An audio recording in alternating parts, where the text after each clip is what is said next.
Hello दोस्तों, कैसे हैं आप सब। आपका स्वागत है आपके अपने चैनल आसमानों को छूने की आशा में।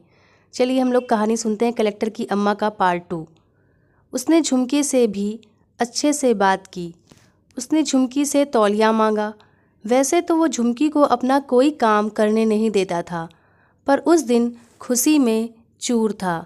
झुमकी से तौलिया लिया और नहाने चला गया। उस दिन झुमकी को ऐसा लगा जैसे तपती दोपहरी में किसी वृक्ष की छाया मिली हो। झुमकी ने शीशे में खुद को निहारा। क्या कमी थी उसमें? इंदर की बेरुखी से उसने खुद को शीशे में भी देखना छोड़ दिया था। इंदर नहा कर आता उससे पहले झुमकी ने श्रृंगार किया। उसने सोचा शायद इंदर सुधर गया है। चलो, जान छूटी उस काजल से। इंदर नहाकर लौटा। आज पहली बार उसने नज़र भरकर झुमकी को देखा था। गेहुआ रंग, घने घुंघराले बाल, माथे पर लाल बिंदी, सुर्ख सिंदूर, कजरारी बड़ी बड़ी सुरमई आँखें जिसमें कोई भी कैद हो जाए।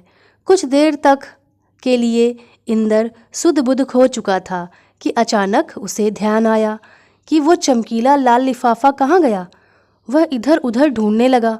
आखिर झुमकी समझ गई कि इंदर क्या ढूंढ रहा है। उसने इंदर से कहा, क्या आप वो लिफाफा ढूंढ रहे हैं? इंदर ने कहा, हाँ।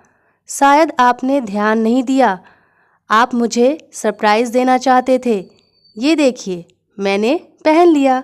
और लटों को एक तरफ करती उसने अपने कानों में पहने कुंडल की ओर इशारा किया। इंदर के गुस्से का ठिकाना न रहा। उसने चिल्लाकर कहा कि तुम्हारी हिम्मत कैसे हुई इसे पहनने की? और उसके कान से एक निर्दयी शिकारी की तरह कुंडल नोच लिया। उस पर भी जी नहीं भरा तो झुमकी पर लात घूंसों की बारिश कर अपना गुस्सा उतारने लगा। झुमकी की सांस दौड़ी। किसी तरह झुमकी को इंदर से छुड़ाया। इंदर गुस्से से कांप रहा था और फिर पैर पटकता घर से चला गया। इंदर के जाने के बाद सास ने झुमकी के जख्म पर मलहम लगाया। झुमकी रो रो कर कह रही थी, माँ, मुझे नहीं मालूम था कि वो मेरे लिए नहीं था। सास ने उस दिन झुमकी को गले से लगाया और कहने लगी, मैंने बहुत बड़ी गलती कर दी तेरी शादी इस कसाई से करके। इंदर के बाप के स्वर्ग सिधारने के बाद मैंने इसकी परवरिश में कोई कमी नहीं छोड़ी। बाप दादाओं की धन दौलत थी, किसी बात की कोई कमी रही नहीं। गलत संगत में आकर इंदर बिगड़ गया। पहले वो शराब पीकर आता था, उसके बाद किसी काजल नाम की तवायफ के कोठे पर जाने लगा। मैंने बहुत समझाया, कसम दी, लेकिन वो हर बार झूठी कसम खाकर वहाँ नहीं जाने को कहता। लेकिन किसी न किसी से पता चलता कि वो वहाँ रोज ही जाता है। उसने जाना नहीं छोड़ा। थक हार कर मैंने इंदर की शादी कराने की सोची। पंडित जी से बात की तो उन्होंने तुम्हारे बारे में बताया। उन्होंने ये भी बताया कि तुम्हें चाचा चाची अच्छे से नहीं रखते। तुम्हारे रूप गुण की चर्चा भी की।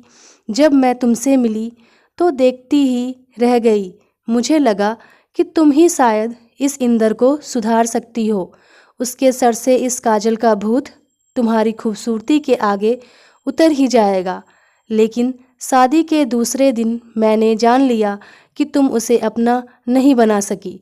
उसके बाद मेरी इंदर को सुधारने की रही सही आस भी जाती रही और वो गुस्से और निराशा में तुम्हें जली कटी सुनाकर शांत करती। झुमकी आज पूरी बात समझ पाई। अब झुमकी को कोई कामना नहीं रही। किसी की बात का कोई असर नहीं पड़ता। उसने अपनी ज़िंदगी मशीन की भांति बना लिया था।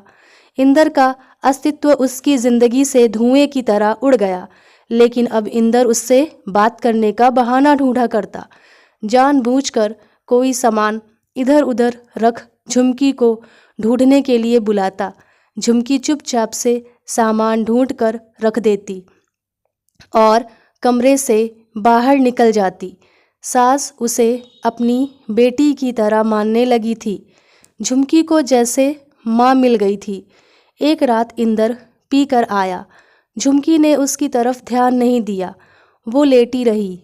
उस दिन शायद इंदर और काजल में झगड़ा हुआ था। इंदर भावुक था। उसने झुमकी से मीठी मीठी बातें करनी शुरू की। झुमकी हर बात का जवाब हाँ या ना में देती। थोड़ी देर में इंदर ने घड़ियाली आंसू दिखाने शुरू किए। वह झुमकी से कह रहा था, झुमकी मैं बहुत बुरा हूँ। मैंने तुमको उस काजल के लिए मारा है ना?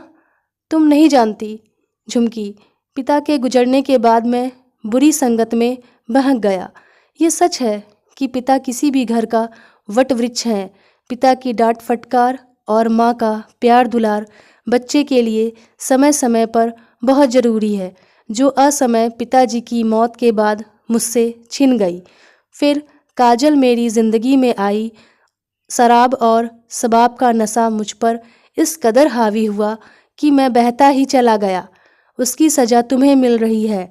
झुमकी आखिर औरत थी, उसकी बातों से पिघल गई। उसे लगा शायद इंदर को गलती का एहसास हो गया है। उस रात दोनों ही एक दूसरे के हो गए। झुमकी सुबह उठी। उसने देखा इंदर सोया था। सूर्य देवता अपनी लालिमा बिखेर रहे थे। उसने मन ही मन में ईश्वर से प्रार्थना की, हे ईश्वर, मेरे जीवन का नया सवेरा हो। लेकिन ये उसकी गलत सोच थी। इंदर नहीं बदला था। उस रात जो कुछ हुआ उसका इंदर को न कोई होश था और न ही उसकी ज़िंदगी में कोई मायने। लेकिन झुमकी के जीवन में नई सुबह की वास्तव में एक शुरुआत थी। झुमकी के अंदर एक नन्हा दिल धड़कने लगा था। सास खुश थी, घर को चिराग मिलने वाला था, उनके वंश का उत्तराधिकारी। सास ने कई बार इंदर को बताने की कोशिश की। बहाने से कहती, सुन, अब झुमकी का विशेष ध्यान रख। लेकिन इंदर को किसी की बात सुनाई ही नहीं देती थी।